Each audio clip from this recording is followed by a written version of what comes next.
कवि को उसकी रचना प्रक्रिया पर बोलने के लिए कहा जाए तो उसके लिए बहुत कठिन काम है।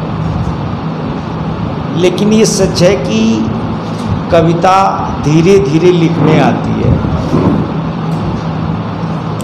लेकिन शुरू तो हो जाती है, और वो शुरू स्वतः स्फूर्त ढंग से ही होती है। न सोचा, न समझा, न देखा, न जाना, मुझे आ गया खुद ब खुद दिल लगाना। तो जैसे आदमी को प्रेम करना आ जाता है अपने आप। अब जो जिनके बीच कविताएं सुनानी हैं, जिन तक कविताएं पहुंचनी हैं, ये कवि और उन पर दोनों पर निर्भर करता है। आप देखते होंगे कि मेले में और तमाम जगहों पर नट दो बांस बांध के रस्सी बांध देते हैं और उस पर चलते हैं। अब रस्सी पर जब वो चलते हैं तो उनका ये नियम है कि वो पूरी भीड़ में दो चार ऐसी आंखें खोज लेते हैं जिन आंखों से उनके प्रति दुआ, आशीर्वाद, प्रेम टपकता हो। उसमें वो देखते हैं, अगर दो चार आंखें ऐसी होती हैं जिनको लगता है कि वो ये सोच रही कि एक गिर जाए, तो उधर देखते ही नहीं हो फिर, क्योंकि उधर देखेंगे तो गिर जाएंगे, उससे रस्सी से गिर जाएंगे।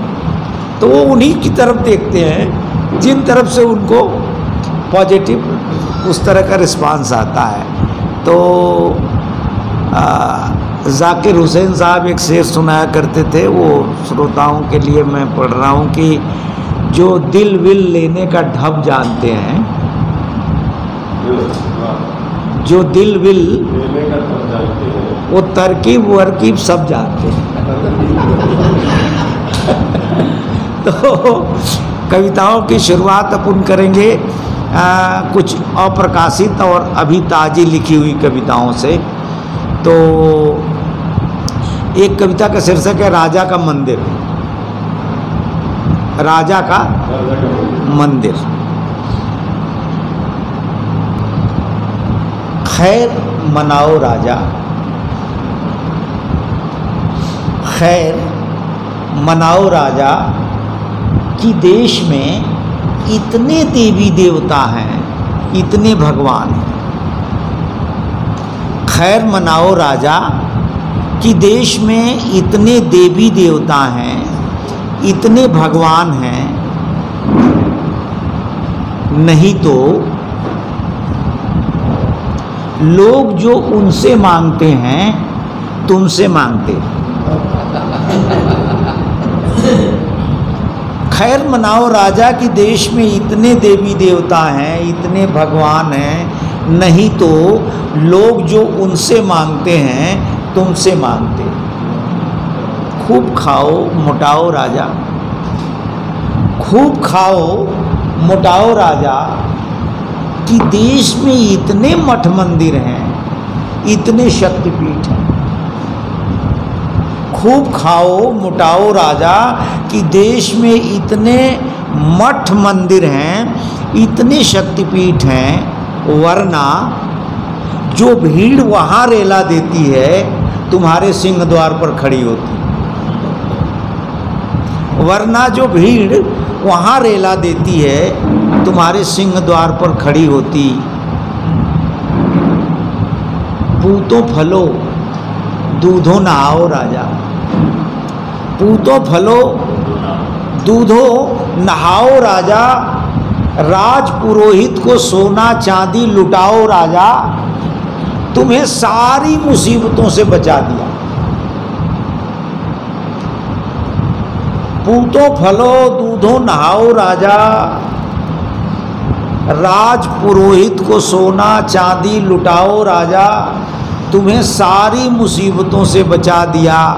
प्रभु के गुण गाओ राजा, प्रभु के गुण गाओ राजा, और मंदिर बनवाओ राजा। प्रभु के गुण गाओ राजा और मंदिर बनवाओ राजा। एक कविता छोटी सी और है। अगर मैं कहूँ, अभी इसका शीर्षक नहीं रखा है, अगर मैं कहूं कि सोच लीजिए और इतनी सी बात से आपको डर लगने लगे तो सोच लीजिए। अगर मैं कहूं कि सोच लीजिए और इतनी सी बात से आपको डर लगने लगे तो सोच लीजिए। आपने तो राम रहीम कुछ भी नहीं कहा, आपने तो राम रहीम कुछ भी नहीं कहा, न गाय गोबर कुछ भी कहा मैंने। आपने तो राम रहीम कुछ भी नहीं कहा, न गाय गोबर कुछ भी कहा मैंने, फिर भी मोहब्बत या अखलाक कहने में डर लगने लगे तो सोच लीजिए। फिर भी मोहब्बत या अखलाक कहने में डर लगने लगे तो सोच लीजिए। मैंने सोचा कि कुछ भी सोच कर देखता हूँ। मैंने सोचा कि कुछ भी सोच कर देखता हूँ। जैसे रिश्ते और जूते में रोज पॉलिश होनी चाहिए। कुछ भी सोच कर देखता हूँ। मैंने सोचा कि कुछ भी सोच कर देखता हूँ। जैसे रिश्ते और जूते में रोज पॉलिश होनी चाहिए। इस बात से ख्याल आया कि प्रधानमंत्री के जूते में कौन करता होगा पॉलिश, कैसे होंगे उससे उनके रिश्ते। और यह सोचकर मुझे डर लगने लगा तो सोच लीजिए।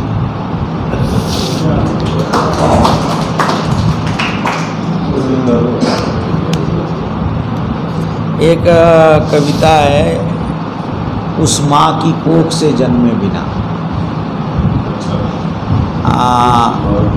उस माँ की कोख से जन्मे बिना।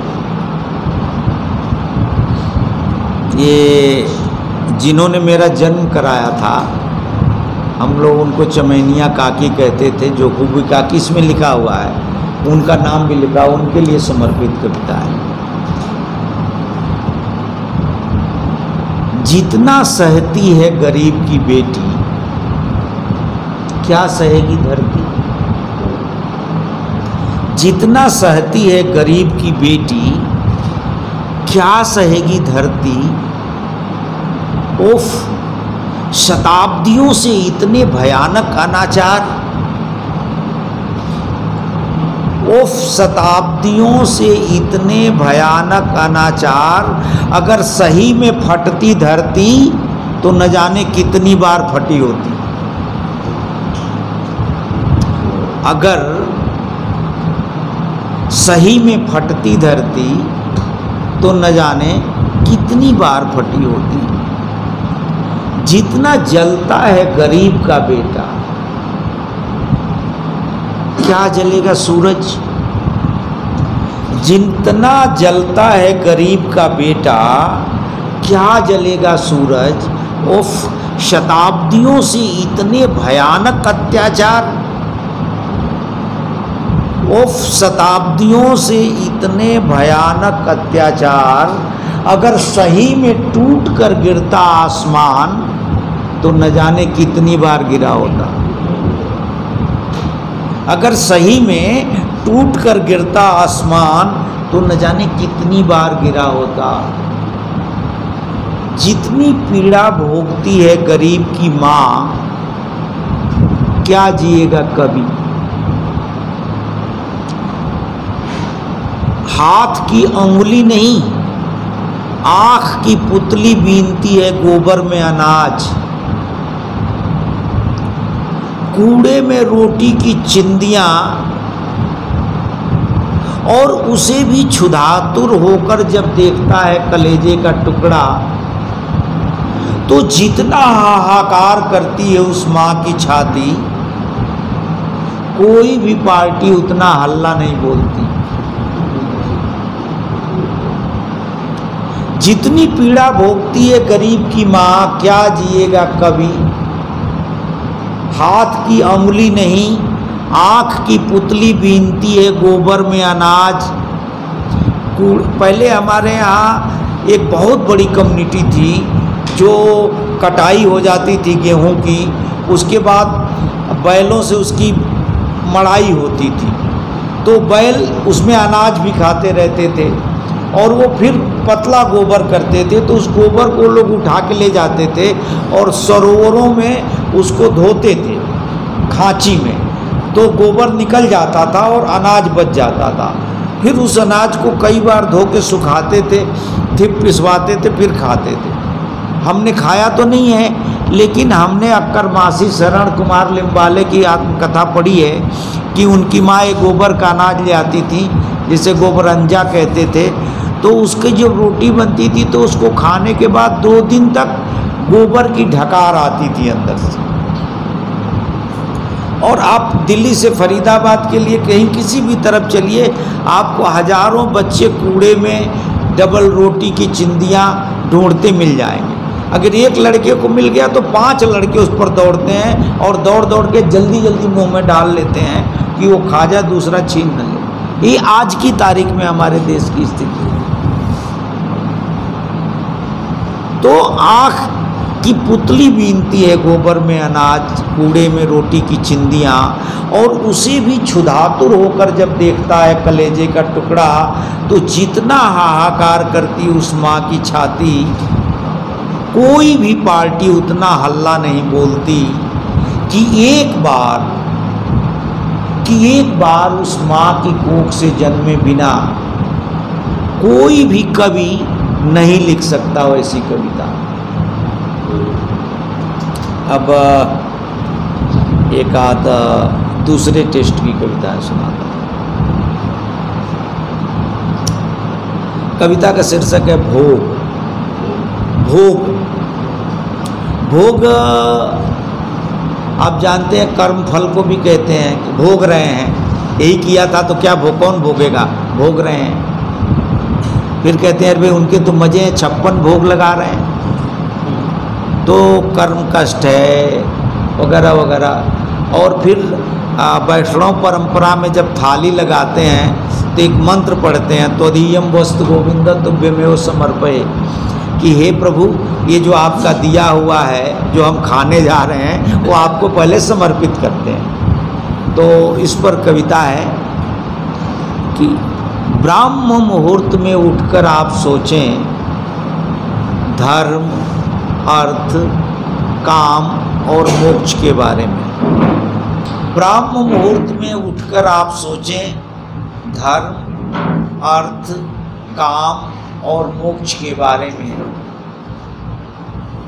देखिए ये एकदम शास्त्रोक्त बात से शुरू होती है कविता कि ब्राह्म मुहूर्त में उठकर आप सोचें, ये स्मृति का वाक्य है। धर्म अर्थ काम और मोक्ष के बारे में कहते थे पुरखे। मुंह में कौर डालें तो सोचें उस खेत के बारे में जहाँ से आता है अनाज। और मैं सोचने लगा, कौन पैदा करता है अनाज? और मैं सोचने लगा कि कौन पैदा करता है अनाज। कौन नहीं होता तो हम सोच भी नहीं पाते धर्म अर्थ काम और मोक्ष के बारे में। कौन नहीं होता तो हम सोच भी नहीं पाते धर्म अर्थ काम और मोक्ष के बारे में। सोचने से भी होता है बहुत कुछ, सोचने से भी होता है बहुत कुछ। जैसे हम आदमी होते जाते हैं, हम रास्ता चलते जाते हैं, और मैं सोचने लगा कि 2 रुपये किलो का आलू कैसे हो जाता है 200 रुपये किलो का अंकल चिप्स। और मैं सोचने लगा कि 2 रुपये किलो का आलू कैसे हो जाता है 200 रुपये किलो का अंकल चिप्स। क्या वहीं से आए थे अंकल जहां से आए थे? क्या वहीं से आए थे अंकल अंकल, और मैं सोचने लगा कि 2 रुपये किलो का आलू कैसे हो जाता है 200 रुपये किलो का अंकल चिप्स। क्या वहीं से आया है डंकल जहाँ से आए थे अंकल जी? क्या वहीं से आया है डंकल जहाँ से आए थे अंकल जी? पेप्सी कोला में कितनी है स्वच्छ गंगा, कि लक्ष्य में क्या खास बात हो जाती है जब नहाती है माधुरी दीक्षित, कि लक्ष्य में क्या खास बात हो जाती है जब नहाती है माधुरी दीक्षित, कि टाटा जैसा धनी आदमी, कि टाटा जैसा धनी आदमी क्यों बेचने लगा नमक? नमक तो सबसे गरीब व्यापारी का धंधा था, जो 1 रुपये लेके जाता था, 10 किलो खरीदता था और साइकिल पर और खच्चर पर लेके बेचता था 4 आने किलो। कि टाटा जैसा धनी आदमी क्यों बेचने लगा नमक? कि 700 जोड़ी जूतियों का क्या करती होंगी जयललिता? कि 700 जोड़ी जूतियों का क्या करती होंगी जयललिता, कि इस दुनिया को और अशांत छोड़कर, आखिर आजकल कहाँ है गोरबाचोव, कि इस दुनिया को और अशांत छोड़कर आखिर आजकल कहाँ है गोरबाचोव, कि त्वदीयम वस्तु गोविंद,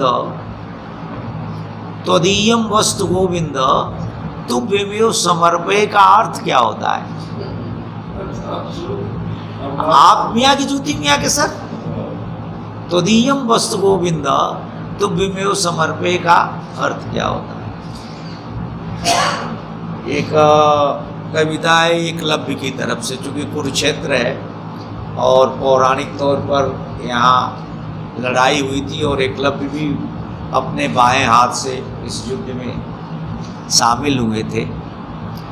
हमारे देश के जो इतिहासकार हैं वो बड़े से बड़े परम चक्र विजेता को जब चाहते हैं मिट्टी मिला देते हैं, और जो दूसरे मरे हुए की राइफल उठा के कंधे पर खड़ा हो जाता है उसको परमवीर चक्र घोषित कर देते हैं। तो ऐसा ही होता है एकलव्य। ये दोहरी शिक्षा प्रणाली और तमाम चीज़ों पर उसमें व्यंग्य है। कविता का शीर्षक है एकलव्य की तरफ से, कि गजब की राम माया है, गजब की राम माया है, ये कैसी धूप छाया है, कि जिनके पास फंदे हैं उन्हीं के पास दाना है। गजब की राम माया है, ये कैसी धूप छाया है, कि जिनके पास फंदे हैं उन्हीं के पास दाना है। भला क्या भेष धारे हैं, भला क्या भेष धारे हैं, वे सारा देश तारे हैं, कि उनकी थालियों और कोठियों में भरा सोना है, कि उनकी थालियों और कोठियों में भरा सोना है। ये कैसी अग्नि दीक्षा है, ये कैसी अग्नि दीक्षा है, कठिन कितनी परीक्षा है, कि कोदो की पढ़ाई में किसी नर का अंगूठा है। कोदो जानते हैं, एक अनाज होता है जिसे कुअन्न कहते हैं, यानी जब हॉर्टिकल्चर एग्रीकल्चर चली, जिसके बाद हम कल्चर्ड हुए, यानी एग्रीकल्चर और कृषि और बागवानी के बाद जब हम सभ्यता की तरफ बढ़े, उस समय जो दाने थे कुअन्न, जैसे सुदामा की पत्नी कहती है सुदामा से कि कोदो समा जुरिते भरी पेट न चाहती हूँ दही दूध मिठौती, कि दही दूध और मिठाई नहीं चाहती, कोदो और समा अनाज मिल जाता, काला काला रंग का गोल गोल छोटा सा होता है। वो उस अन्न की इतनी खराबी है कि कई बार उसकी रोटी बन गई या चावल बन गया तो घर खा लिया तो 2 दिन तक घर के लोग झूमते रहेंगे, मतौना आ जाता था। तो जब किसी की पढ़ाई को या एकेडमिक्स को चैलेंज करते हैं तो हमारी तरफ वो बनारस में बोलता है कि हम कोदो दे के नहीं पढ़े हैं, गाने दे के बोलते हैं हमारे इधर। हाँ हमारे इधर कहते हैं गाने दे के नहीं पढ़े। अच्छा, तो बस हाँ, तो वो हाँ, तो कोदो दे के नहीं पढ़े, हम भी चावल दे के पढ़े। तो ये कैसी अग्नि दीक्षा है, कठिन कितनी परीक्षा है कि कोदो की पढ़ाई में किसी नर का अंगूठा है। अब देखिए कि हम लोकतांत्रिक देश हैं और यहाँ जिसके पास मसल्स पावर है और जिसके पास मनी पावर, यानी जिसके पास धन बल है और जनबल है, वो कार्यपालिका, न्यायपालिका, व्यवस्थापिका जिसको चाहता उसी को चैलेंज कर देता, डरता ही नहीं, वो जो चाहे सो करा ले। तो खास करके कुरुक्षेत्र वासियों के लिए ये छंद है कि ये गीता भी उन्हीं की है, गदा गांडीव जिनके हैं, जिनके पास सेल्फ लोडिंग राइफल है,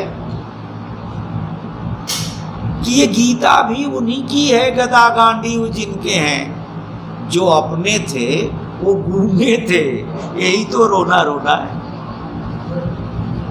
ये गीता भी उन्हीं की है, गदा गांडीव जिनके हैं, जो अपने थे वो गूंगे थे, यही तो रोना रोना है। मगर जब बात बोलेगी तो कितने भेद खोलेगी, तुम्हारा बोलना भी इस सदी में तंत्र टोना है। एक कविता थोड़ा सा मिथकी है, स्वर्ग कविता का शीर्षक है, और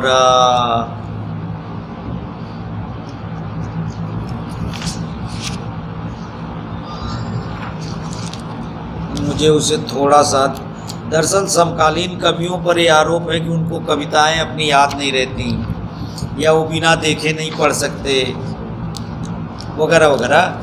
तो मैं जैसा स्वर्ग को समझता हूँ, स्वर्ग पर बहुत कविताएं लिखी गई हैं, पुराण वेद शास्त्र तो सब स्वर्ग के लिए लिखे गए, लेकिन शायरी में और कविताओं में स्वर्ग के बारे में बहुत सारी चीज़ें हैं। तो मैं कविता पढ़ता हूँ और आप समझते जाएंगे। वहाँ कोई काम नहीं करता, वहाँ कोई काम नहीं करता, रह सकता है वहाँ वही जो लूट कर लाए धरती से बहुत बड़ी पूंजी। पूंजी खत्म होते ही कोठे से उतार देती हैं इंद्र की गणिकाएं। 5 स्टार मान लो, 10 लाख लेके जाओ, 5 दिन में ख़त्म करके आ जाओ, तो वहाँ रंभा अप्सरा भी मिलेगी और मदिरा भी, सुरा भी मिलेगी, सोमरस भी मिलेगा, सब मिलेगा। कि वहाँ कोई काम नहीं करता, रह सकता है वहाँ वही जो लूट कर लाए धरती से बहुत बड़ी पूंजी। पूंजी खत्म होते ही कोठे से उतार देती हैं इंद्र की गणिकाएं। वहाँ शर्त है लंपट राजा, वहाँ शर्त है लंपट राजा, और उसकी इच्छा ही कानून। जैसे वहाँ किसी को देश निकाला नहीं दिया जाता, ढकेल दिया जाता है गर्दन पकड़कर। स्वर्ग का नाम लेते ही दिखने लगता है चांदी की थाली में हलवा पूरी खीर। स्वर्ग का नाम लेते ही दिखने लगता है चांदी की थाली में हलवा पूरी खीर, स्वर्ण कलश भर मदिरा और अपरूप सुंदर स्त्रियां जो रखी गई हैं ब्रह्मचारियों के लिए। ये जिहादियों के मुल्ला मौलवियों का हमने भाषण सुना, वो भी उसी तरह बोलते हैं जैसे अपने यहाँ साधु संत बोलते हैं, इतने 100 यज्ञ करो स्वर्ग में चले जाओगे। वो बोलते हैं अरे बदनसीबों, अपनी मनहूस बीवियों का चेहरा क्या देखते रहते हो, जिहाद करो, जन्नत में हूरें तुम्हारा इंतजार कर रही हैं।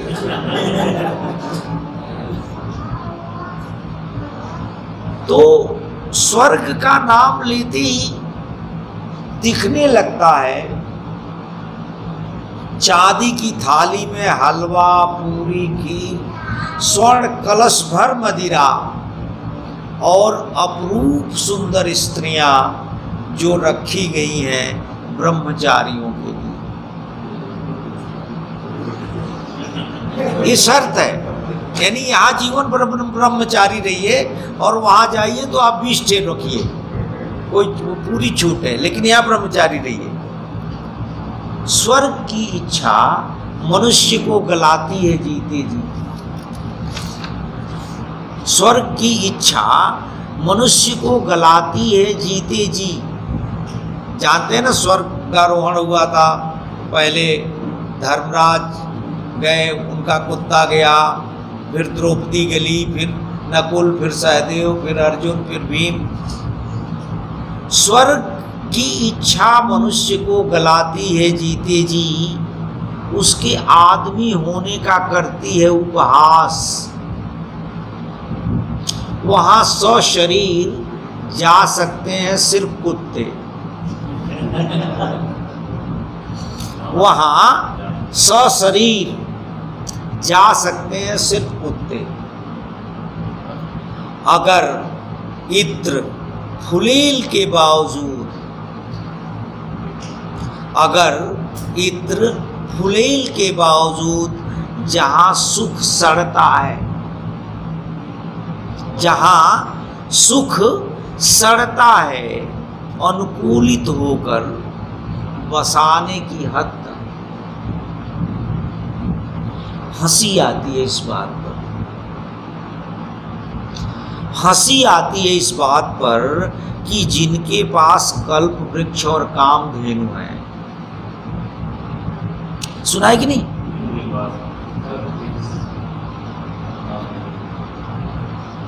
यथा दरिद्र, तुलसीदास की पंक्ति है। मनु ब्रह्म से वरदान मांग रहे हैं कि आप मेरा बेटा होके पैदा होइए, तो वो कहते हैं कि एक बड़ा मनोरथ है मेरे मन में, वो आपसे कहते हुए मुझे संकोच हो रहा है। कैसे हो रहा है? यथा दरिद्र विबुधतर उपाई, बहु संपत्ति मांगत सब चाही। विबुध कहते हैं देवता को, और तरु माने वृक्ष, तो देव वृक्ष यानी कल्प वृक्ष। उसके नीचे बैठ के आपके हमारे लिए एक महल बना दो, तो महल बना देगा। हमारे लिए 360 रानियाँ खड़ी कर दो, 360 रानियाँ खड़ी कर देगा। हमारा हाथी बना दो, घोड़ा बना दो, वगैरह वगैरह। ये कहा होता है कल्प। कामधेनु से भी जो इच्छा करें, कामधेनु के बल पर, कामधेनु के लिए ही सहस्राबाहु और यमदग्नि की लड़ाई हुई, कामधेनु के लिए वशिष्ठ विश्वामित्र की लड़ाई हुई। और आपसे अगर मैं कहूँ दिल खोल के, तो कामधेनु का अर्थ होता है संपत्ति। कामधेनु का अर्थ होता है कि अगर आपके पास कामधेनु नाम की गाय है तो आप संसार का कुछ भी कर सकते हैं। तो पैसा दो जगह इकट्ठा होता था। राजाओं के यहाँ टैक्स द्वारा वो कर लगाते थे, जनता पर पैसा होता था। और ऋषियों, पुजारियों, पंडों के मंदिरों और आश्रमों में चढ़ावा इतना चढ़ता था कि वहाँ अपने आप धन इकट्ठा होता रहता था। तो कई बार राजा से कई गुना अधिक धन मंदिरों को हो जाता। जैसे आज कहते हैं ना कि तिरुपति का में इतना धन है कि भारत सरकार फेल हो जाए, फला मंदिर में इतना धन है, साईं के शिरडी में इतना धन है, वो जो केरल का एक मंदिर है प्रभास, वहाँ इतना इतना धन है कि खरीद ले वो भारत सरकार को। तो आपस में राजाओं की, ऋषियों की इसको लेके, कामधेनु को लेके लड़। तो Kamdhenu is a code word for the money. मेरी बात समझ गए कि उसके पास कामधेनु है नहीं, उसके पास बहुत संपत्ति है। तो भरत 1 लाख की सेना लिए हुए हैं और पूरा राज दरबार है, अयोध्या का सब कुछ है, भारद्वाज के पास कामधेनु है। तो सबको सिर्फ कबाब ही नहीं खिलाते। वाल्मीकि रामायण पढ़ के देख लेना, कबाब माने मांस को जो सेक के बनाते हैं, पकौड़ी, ये लिखा हुआ है। तो ये वाल्मीकि रामायण में लिखा हुआ है, मांस तप्त पीठिका। सारे सैनिकों को एक एक औरत मुहैया कराई जा रही है, लेकिन किससे? कामधेनु से। इसका मतलब ये है कि अगर अंबानी के पास कामधेनु है तो कुछ भी कर सकता है, अदानी के पास कामधेनु है तो कुछ भी कर सकता है। ये राजा और ऋषि, इनके पास कामधेनु होती थी, और ये देवता इंद्र के पास। तो हंसी आती इस बात पर कि जिनके पास कल्प वृक्ष और कामधेनु है, वे जो अजर अमर हैं, हमेशा इस बात से डरे रहते हैं कि कल उनका क्या होगा। जिनके पास जितनी अधिक संपत्ति है वो सबसे अधिक डरे हुए लोग हैं। तो अब कविता का अंतिम है कि स्वर्ग के खिलाफ बोलते ही आकाश से वज्र चलाकर मारेंगे इंद्र। स्वर्ग के खिलाफ बोलते ही आकाश से वज्र चलाकर मारेंगे इंद्र, कुपित हो जाएंगे धरती पर उसके एजेंट। बिना एजेंट के कहाँ टिकट होता था पहले, हवाई जहाज का, रेल का, वगैरह वगैरह का।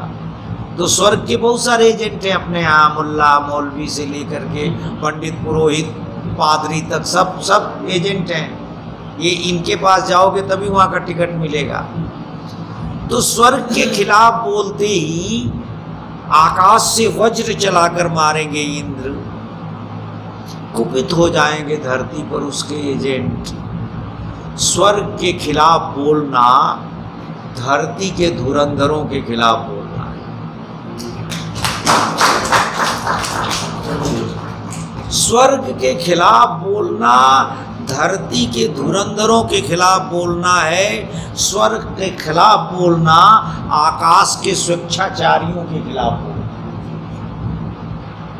स्वर्ग के खिलाफ बोलना आकाश के स्वेच्छाचारियों के खिलाफ बोलना है। स्वर्ग के खिलाफ बोलना धर्मों के खिलाफ बोलना है। जैसे ढहेगा स्वर्ग तो ढह जाएगा ईश्वर। भाग्य और पुण्य का ढोंग, ढहेगा इंद्रासन तो ढह जाएगा धरती का स्वर्ग। अब